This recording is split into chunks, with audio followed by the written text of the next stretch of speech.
Hola, ¿qué tal? Muy buenas tardes a todos y a todas, a nuestras madres también especialmente en esta marcha, la marcha de ellas, la marcha de todos los jueves, la marcha del jueves 2236. 2236, jueves de lucha de las madres de Plaza de Mayo. Ustedes saben, el domingo pasado, el 14 de febrero, murió Carlos Menem, y la muerte de este político tan destacado y tan dramático para nuestro pueblo, provocó muchos debates alrededor. Algunas posiciones que surgieron nos sorprendieron, otras no tanto porque eran esperables, y hubo un comunicado de las madres en el que, como tantas otras veces, ellas pusieron los puntos sobre las íes y no se hicieron las distraídas con aquella década infame de los años 90, que significó la destrucción económica, política y cultural del país, y también con la complicidad de muchos y muchas con ese sistema neoliberal extendido a todo Occidente, no solo Argentina, y cuyo capítulo nacional representó, sintetizó de algún modo Carlos Menem. Entonces, con Eve dijimos para hoy recordar algunos hechos destacados de la resistencia de las madres de Plaza de Mayo contra aquel gobierno que literalmente devastó al país y perfeccionó el proyecto que implantó a sangre y fuego la dictadura. Yo voy a destacar 3 hechos de entre tantísimos que las madres protagonizaron. El primero fue producido por las madres en 1990, exactamente un año después de la asunción de Menem, el 9 de julio de 1990. Para ese día, la plana mayor del gobierno y las autoridades judiciales asistían al Te Deum, al tradicional Te Deum, esa celebración religiosa que se dicta en la Catedral de Buenos Aires frente a la Plaza de Mayo. Las madres entonces decidieron ir también al templo. Por supuesto que no iban a poder estar dentro, entonces se quedaron en la calle, frente a la catedral, en la plaza, gritando sus consignas a modo de respuesta a cada frase de la homilía que pronunciaba el entonces cardenal de Buenos Aires, Quarrachino.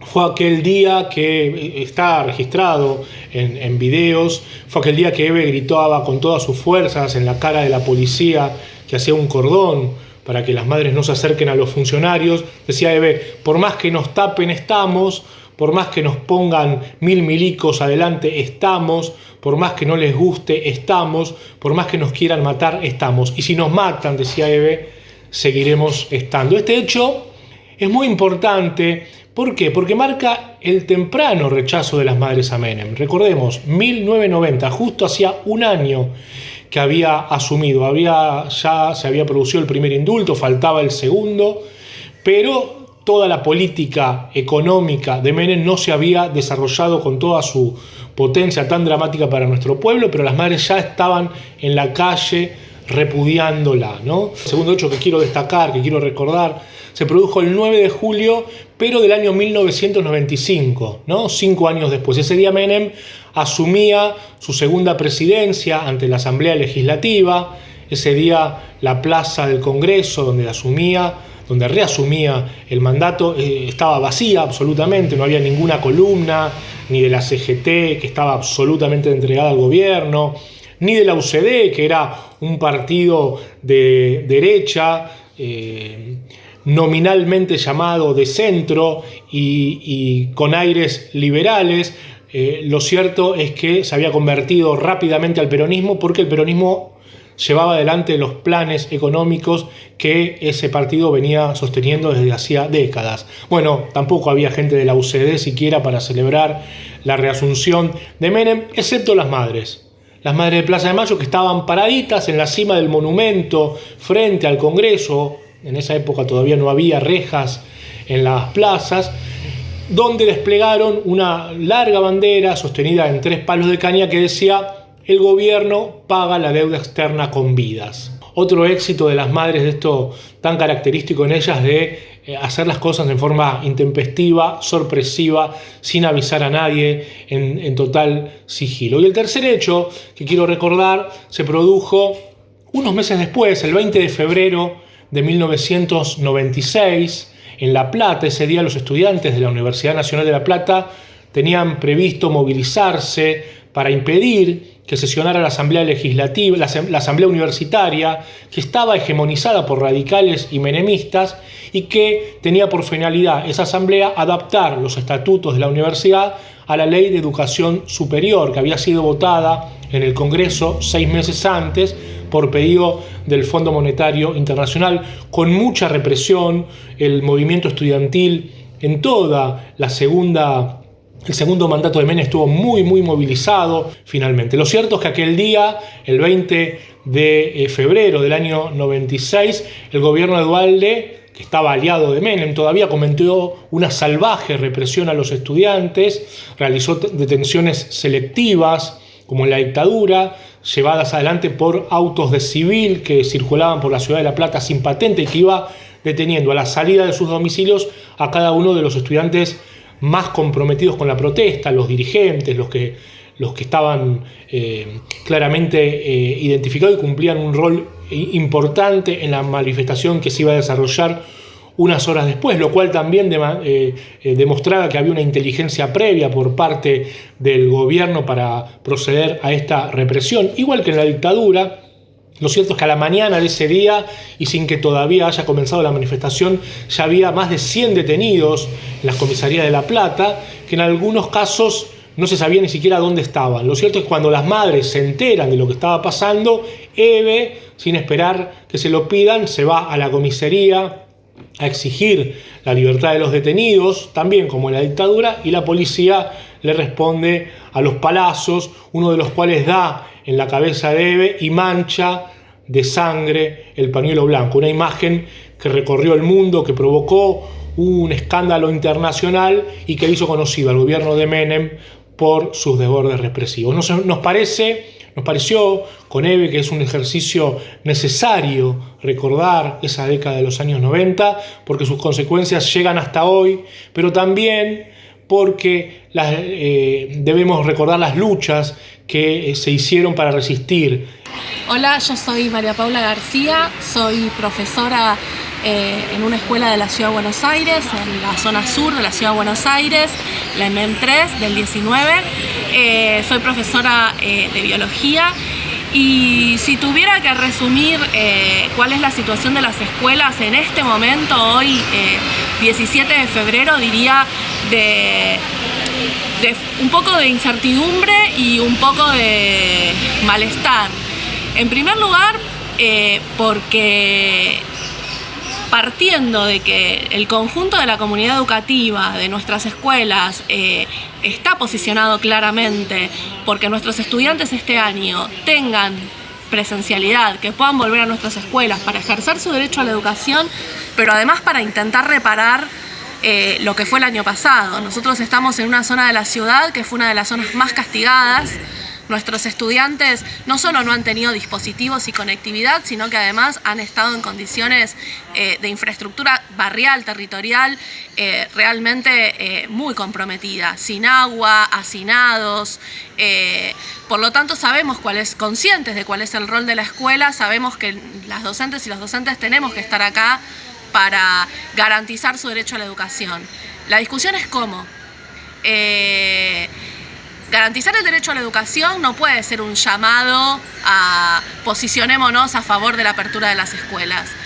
Abrir una escuela en estas condiciones de pandemia significa inversión educativa, significa poner en condiciones nuestras escuelas. Nuestra escuela claramente no está en condiciones de albergar a todos los chicos todos los días, toda la carga horaria. ¿Por qué? Porque falta ventilación, porque el hecho de que tengan que circular 12 cursos de una matrícula de más de 500 pibes en 3 turnos es imposible. Entonces requiere más docentes, requiere que aquellos docentes que tienen más horas puedan tener más horas pagas para poder destinar a armar burbujas simultáneas de un mismo curso. Entonces son muchas las cosas que hay que pensar.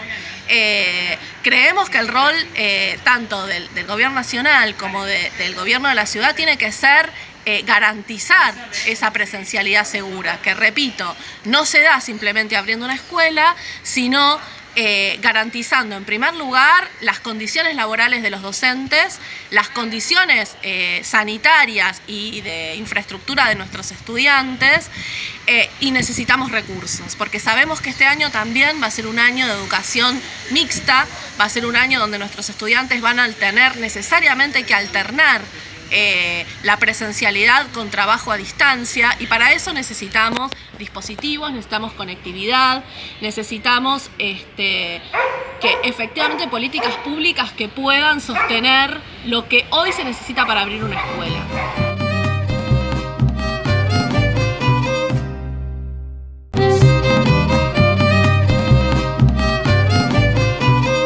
Y hoy quiero empezar contándoles algunas de las cosas. Ya Demetrio estuvo antes que yo contando de las cosas que hicimos las madres en la época del menemismo, donde nadie hacía nada porque estábamos en esta farándula, que toda la gente creía que estábamos bien, y las madres lo primero que hacíamos, no es que hicimos solo todos nosotras, también hubo otros a los que nosotros acompañamos, como ser la Marcha Federal. La Marcha Federal la encararon el Perro Santillán y Víctor de Genaro, y nos invitaron de La Quiaca a Buenos Aires. Y había otros que venían del sur, pero nosotros fuimos hasta La Quiaca. Con Elsa Manzotti nos invitaron en el micro principal, donde iban todos los dirigentes. Y la verdad es que fue una maravilla. La Marcha Federal fue porque los trabajadores estaban muriendo de hambre. Menem privatizó todo, mandó toda la gente a la calle, bueno, los trabajadores reaccionaron para hacer una protesta que después nos esperaban todos en Buenos Aires. Así que cuando íbamos parando por los determinados lugares, nos bajábamos, a veces en algunos lugares nos daban de comer, nos preparaban sándwich, el baño, lavarnos un poquito. Cuando fuimos por Santiago, Santiago del Estero nos hicieron un gran agasajo. En otros lados había maestros con niños, que también los maestros protestaban porque les iba mal, entonces había maestros con niños, y así hasta llegar a La Quiaca. En La Quiaca descansamos en un hotel para salir al otro día a la mañana muy temprano. También ahí nos recibieron, se hizo un acto, hablaban los dirigentes. Nosotros los acompañamos y cuando nos pedían que habláramos, hablábamos. En realidad el discurso era más grande, iba a ser en Tucumán y en Rosario. Así que bueno, siempre arriba de los micros, las paradas eran... A veces no pensábamos parar, pero la gente nos esperaba y había que parar. Y ahí nos convidaban con agua fresca, nos hacían pasar a los baños. La verdad que fue una marcha muy fuerte para las madres, que ya teníamos muchos años, pero la hicimos con tantas ganas, veíamos cómo toda la gente reaccionaba, que no era que estábamos todos contentos con Menem. La marcha fue enorme. Se esperó a los que llegaban del sur. La verdad que fue una marcha y estuvimos muy honradas, que fue la única organización de derechos humanos que fue invitada. Y como nadie quería ir, siempre el Cita y Eve Macia y Marta Vadillo eran las que me acompañaban cuando había así que eran cosas más complejas. Y el Cita con todo su modalito que era tan suavecita, tenés que ver la fuerza que tenía, lo contenta que estaba, cómo aplaudía, cómo cantaba. Esas cosas a uno lo hacen disfrutar, lo hacen vivir o revivir. Bueno, la Marcha Federal fue, a ver que voy a mirar en el año, fue en el 94. En el 24 de marzo del 96 hicimos Encuentro de Rock para Contar. Este encuentro de rock invitamos a un montón de rockeros y a toda la juventud. Yo a la juventud le prometí que iba a hablar al final, porque no es que yo les quería poner el discurso. Si ellos se querían quedar, que se queden cuando se terminaba el rock. Y si se querían ir, que se podían ir. Que yo no los había traído para que escucharan mi discurso. Que ellos sabían si tenían ganas o no. Cuando vieron que venía tanta gente, iba a venir tantos rockeros y tantos jóvenes estaban enloquecidos por la marcha, Corach y Menem la prohíben. Y nosotros dijimos que lo íbamos a hacer igual. Entonces dijeron que teníamos que pedir permiso a la policía, que la policía tenía que custodiar la marcha. Nosotros dijimos que no queríamos ni un policía. Bueno, me iniciaron como un juicio por desacato, no por desacato, me parece que por no aceptar las leyes, no sé qué era, ¿viste? Como siempre, juicios tengo montones. Hicimos la actividad. Claro, los tipos estaban furiosos porque realmente no pasaba nada, los pibes bárbaros. Yo les pedía por favor que tuviéramos que saliera de 10 puntos. Pero ¿qué pasaba? Ellos nos hicieron como hacen ahora, nos mentían. Entonces nos mandaban un mensaje, los chicos están rompiendo un banco. Ay, yo decía, Dios mío, ¿cómo van a romper un banco? Y después venía otro y me decía, no, no le hagas caso, gorda, que esto es para que nosotros paremos. Al rato, siempre, mira, todo el tiempo que estuvimos arriba del escenario arreglando que subiera tal o cual, nos han hecho sufrir como locas pensando que siempre hacían cosas raras, que ponían bombas, no sabes todo lo que nos hicieron. Pero fue un éxito, una cosa impresionante, 100.000 jóvenes con un discurso requete fuerte. Así que esa fue otra de las cosas también que, como de la manera de reaccionar y para mostrar a los jóvenes que en ese momento Menem hacía que la política fuera todo farándula. Y nosotros nos desesperábamos porque los jóvenes que venían medios embaladitos les aplastaran todas sus ideas y todas sus ganas de hacer cosas. Así que eso fue otra de las cosas muy, muy fuertes que hicimos. Así que un poco yo quería contarles eso, ya les contó Demetrio, una de las tantas cosas que hicimos. Porque la gente, sobre todo los jóvenes de ahora que ven mucho esto que las madres hacemos, que no saben de lo que hicimos, para que vean cuánto los pueblos podemos hacer cuando somos capaces de tener fuerza y garra y ganas, y sobre todo un motivo, ¿no? Como el que teníamos las madres, de luchar para ver si conseguíamos algo, ¿no? Ya habíamos perdido la esperanza de encontrarlos, ya hacía un tiempo largo que nos habíamos dado cuenta que no iban a volver, que alguno que otro que salía traían las noticias peores, las más trágicas. Así que decidimos pasar a esa otra etapa, que era solidarizarnos, porque eso que hacíamos las madres era para demostrar que los trabajadores no tenían trabajo, que la privatización. Empezamos a tomar conciencia de cuántas cosas había en la política para las cuales teníamos que reaccionar. Así que estamos muy orgullosas y honradas de haber podido hacer todo eso, acompañadas por tantísima gente que también tenía ganas de hacer. Así que eso es un poquito lo que les quería contar. Y ahora un poco voy a hablar de actualidad. El gobierno se dio cuenta que las multinacionales, primero el presidente dijo que los compañeros que salían a revisar los supermercados, los compañeros de las organizaciones sociales, no tenían ningún poder. Pero caramba, tuvieron alguno. Salieron a revisar y vieron que las góndolas estaban vacías. Hicieron la denuncia, tuvo que ir la ministra a mirar que no había mirado y no había visto. Y cuando vio que lo que decían los trabajadores sociales, sí, estaban las góndolas vacías, no había lo que tenía que haber, hicieron una denuncia y empezaron a poner multas. Dijeron multas a los supermercados y los nombraron a todos los que les iban a poner multas. Y después dijeron que había que ponerle multas a los supermercados dijeron, nosotros no tenemos nada que ver, es que no nos traen la mercadería. Entonces le iban a poner multa a los fabricantes. Ahora parece que arreglaron que si traen mercadería no le van a poner multa. No sé, no me quedó muy claro eso. Pero por lo menos tuvieron que apurarlos para que llenen las góndolas como corresponde, con el precio que dijeron, porque eso es una cosa importante, o sea, que los compañeros sí tuvieron participación, porque fueron los que denunciaron que no había nada. Eso es una de las cosas. La otra cosa que me parece muy buena que hizo el gobierno es ponerse en las rutas de Corrientes y de Misiones, donde está el mayor contrabando de soja y de trigo que sacan para el Paraguay, y capturaron miles y miles y miles de camiones que iban cargados de trigo y de soja de contrabando, pero camiones grandes como esos que están en el puerto, que llevan esa maquinaria, esos camiones, no son camiones comunes, todos cargados. 4 millones de toneladas. Capturaron los camiones, capturaron los choferes, pertenecen todos a las grandes compañías que nos roban por día millones y millones de pesos.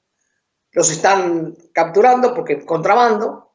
Ese contrabando lo llevan a Paraguay y lo venden como soja y maíz de Paraguay. Y también se descubrió que la cantidad que dice Paraguay que siembra es la cuarta parte de lo que dice que vende. Entonces quiere decir que ahí está el contrabando. El contrabando que se lleva de acá lo vende como propio, no se paga nada, no nos pagan nada a nosotros. Bueno, el gobierno está capturando los camiones, han agarrado un montón. La ruta se llama la ruta de Corrientes y Formosa. Salen por ahí, todo el mundo sabía, pero nadie decía ni nadie hacía. Ni la gendarmería, ni ninguno, porque todos los adornan. También hay que averiguar por qué la gendarmería dejaba pasar esos camiones, por qué se había hecho como una ruta común.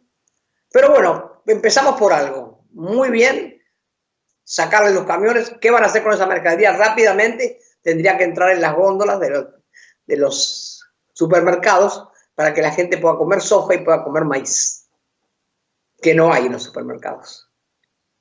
No me digan que no se puede, porque bueno, esa es otra. Y la otra cosa que quería hablar